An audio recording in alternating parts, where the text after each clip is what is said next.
Welcome everybody to our EICMA 2024 coverage, the biggest and best motorcycle show in the world, and we're going to start off at the Yamaha stand with this, the updated Ténéré 700. Now this has been a bit of a while in the making. We saw the spy shots a couple of months back, we posted them on the channel, so I got a little idea of what to expect, and there are some significant changes. It has gone a little more techie. So, have they gone too far and detracted from what originally made this bike so popular? Or is this the right thing to do to bring it up to date? Well, let's go through all the details with everything that you need to know. Now, number one thing to point out about this bike is it has had a styling update, but you might not know it if you looked at it from about 2 or 3 meters away. It's definitely the same recognizable T7 silhouette, but you can see in the headlights there's a little bit of a change to the way it's designed. You've got these more rectangular projector headlights in there as well, and so it does look ever so slightly more modern. Really though, it's still that very slab-like, tall, rally-inspired front end,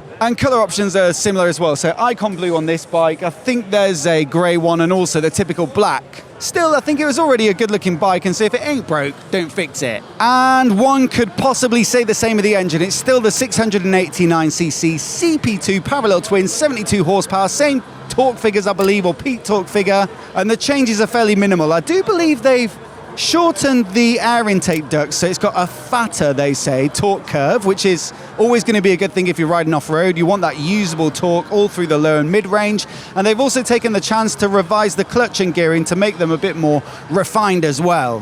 The big one though for this particular bike is the fact that they've gotten rid of the traditional cable throttle, and it's now got a ride-by-wire throttle, which has opened up a bunch of features that do drag it up to date for 2025. For example, that now means you've got a couple of riding modes. So I think it's called Sport and Explorer, where Sport is like the road mode, I guess, and the most responsive on the throttle, whereas Explorer chills it out a little bit. So if you're riding off-road in those loose grip conditions, then maybe that's going to be beneficial, as you can fine-tune your throttle delivery and find that grip. And also, potentially, if you are riding on the road, especially if you've got knobblies on, you might want to use that as like a wet mode. Now, to change mode, there's a quick press of a button on the right-hand switchgear here, and you've only got 2 to go between, so that should be nice and easy. And these are actually updated switchgear. They look quite similar to something like an MT-09 or XSR 900, and so definitely a bit more of a premium feel in the cockpit, because the previous gen switchgear were a little bit budget feeling. On top of that, the arrival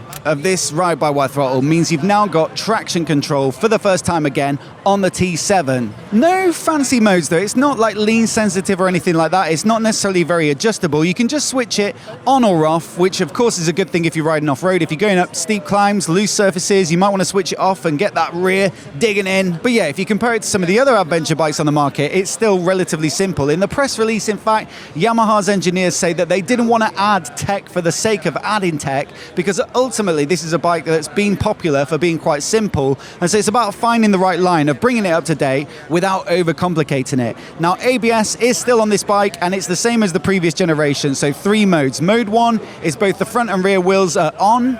Mode 2 switches it off at the rear, but you've still got the ABS on the front wheel for a little bit of reassurance, and then Mode 3 switches it off completely, and both the TC and the ABS, you can change it through the menu on the switchgear and dash, or there's a kind of fast access button on the side of the dash which cycles through the modes of the ABS, but you can also do a long press and switch off both ABS and TC in one fell swoop, which I think sounds good if you're doing one of those rides where you're on the road for a bit, but then you're going off-road, and then back on the road, and then back off-road. You can just do it really quickly, long press, switch it both on, switch it both off. Now, jumping on the bike here, we can have a look at the cockpit, and I'll fire up the bob cam so you can have a good look as well. And we've got a new TFT display. Now, it's still in that sort of rally-inspired portrait orientation, so yeah, not massively different to the previous generation, but it does look a little bit bigger, and also looks very clear, and like it's like a good resolution, so that could be considered a bit of an upgrade. You can see there's a power outlet down here, and also you can see that easy to press ABS button on the side there.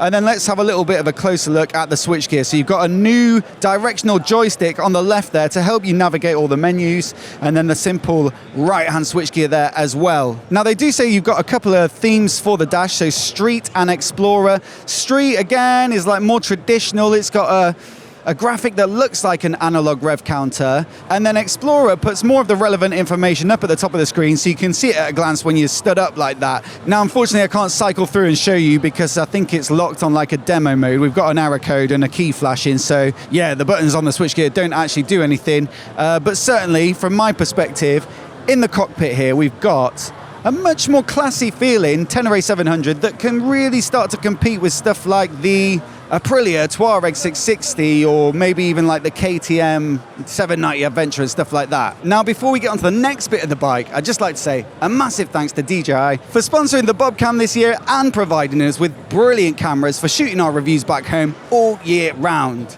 This is their latest and greatest, the Osmo Action 5 Pro, and we absolutely love using it because it's small and compact, the battery life is brilliant, the image quality is second to none, and also they've got a great, convenient magnetic mounting system that makes it really easy to move around and take off your helmet and stuff like that.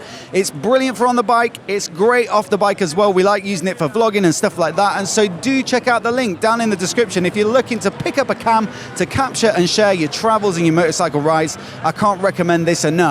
So once again, a massive thanks to DJI for their support and also for making trips and shows and coverage like this possible. Now, there's no massive changes to the chassis. It's not a complete revelation. It's still the same tubular steel frame, but they have made a couple of tweaks that I think are going to be very popular. Now, they say it's a little bit stronger. There's new yokes as well, so it's now got a forged lower, a cast upper, and they say they're stronger too.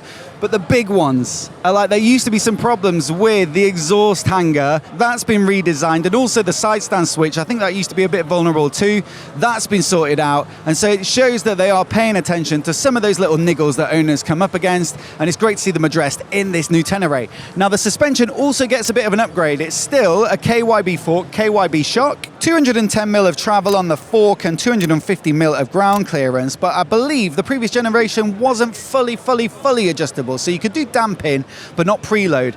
This one though gets preload adjustment on the fork, and you've got an individual preload adjuster on the top of the forks there for each of the legs, with 15 millimeters of adjustment on each. So you should be able to get it now perfectly set up.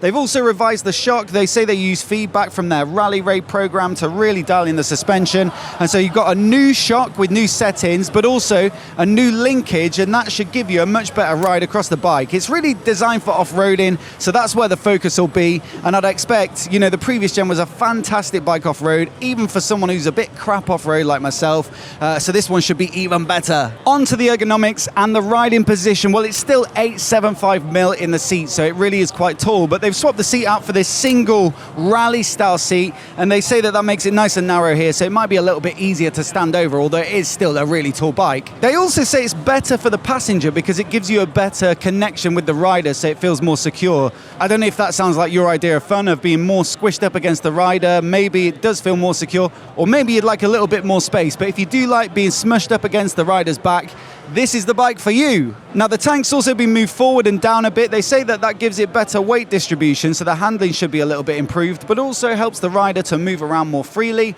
And then down by the feet, you've got another couple of key updates. So bigger foot pegs, I think they're 10 mil wider, so more surface area to spread your weight over. And then again, a little bit of a niggle from the previous gen was that the clutch cover stuck out a bit and kind of touched your leg. So they've slimmed it down, and you can see visibly, looking down this side of the bike, it does look quite a bit slimmer, so that should be less of a problem from now on. If it all sounds a bit tall for you, then new for 2025, they now offer it as a low version, so it's got a little bit less suspension travel, and that means the seat height goes down by another 15 mil, so it's 860. Still a tall bike, but perhaps more doable for some riders. And look, you do sacrifice a little bit of ground clearance, a little bit of suspension travel, so it won't be quite as good off-road, but still, I think it's good that they've acknowledged that there are shorter riders who still want to go off-road, because previously the only way to get like a factory lowered one was the Ténéré Explorer, I believe, which also came with the quick shifter, the windscreen, the luggage mounts, which made it more of a road bike. You might not want to pay for all that stuff. You might just want to go off-road and pay for a low Ténéré, and so that's exactly what you get for this year. But then also, if you want something a little more fancy, then the rally version now inherits all of those upgrades. So this is the new 2025 Ténéré 700 Rally. Now, gotta say, what a great looking bike. They've offered a similar paint job before, this heritage Ténéré paint job with the speed blocks down the side. I think this is one of the best looking adventure bikes on the market, and it gets all the similar accessories as well. So high front mudguard, a thick 4mm aluminium bash plate to make it more protected underneath. You got a different seat as well, and so yeah, it really does look the nuts in terms of riding off-road. What I will say though is this one gets upgraded suspension, so I think it's the same upgraded suspension you used to get on the Ténéré Extreme. That's now on this bike, so it's KYB, fully adjustable. I think it might have a low friction coating as well to improve the response. And in my experience of riding the Ténéré and the World Raid, the two bikes off-road back to back, the World Raid got that upgraded suspension, and it really does give you a lot of extra confidence in terms of like taking on some more tricky off-road sections. The only downside is it's bloody tall now, 910 millimeters. So if you didn't think you could reach the floor on the other one at 875, good luck with this. It really is tall, and for someone of my height at 5'9" or 175 centimeters, it is a bit of a task to get it up off the side stand at times, and especially when you ride off-road, you might not be on completely level surfaces. So maybe want a demo if you like the look of it, but maybe not sure if you can get on with that seat height. Still, one for the off-roaders for sure, and like I say, the visual appeal of it is strong. Now, no UK price as of yet on the base Ténéré, even this one as well. I think that will come in the next week or two with Motorcycle Live coming up. But you can imagine, you know, given the previous gens, just over 10 grand, I believe, it's probably going to be 10.5 or 11,000 pounds. Now, some good upgrades, so I think it's probably worth it, especially that new dash and switchgear, which does give it a much more premium feel in the cockpit.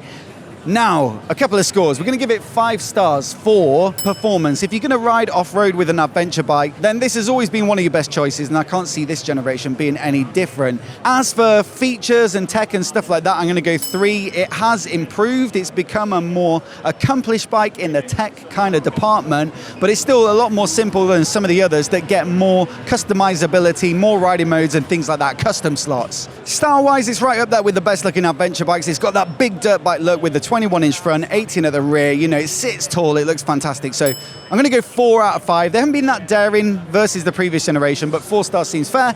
And then for affordability, it's somewhere in the middle. I'd give it 3 stars. It used to be a pretty cheap bike at about 8 grand when the previous generation first launched. Now it's creeping up and it's more on a par with the competition. So I wouldn't say the price is necessarily a bad thing, but it's not a strength anymore. It's not necessarily like a bargain bike. That gives it 15 out of 20, which gets us off the mark, and we'll put some of the other scores on the screen here.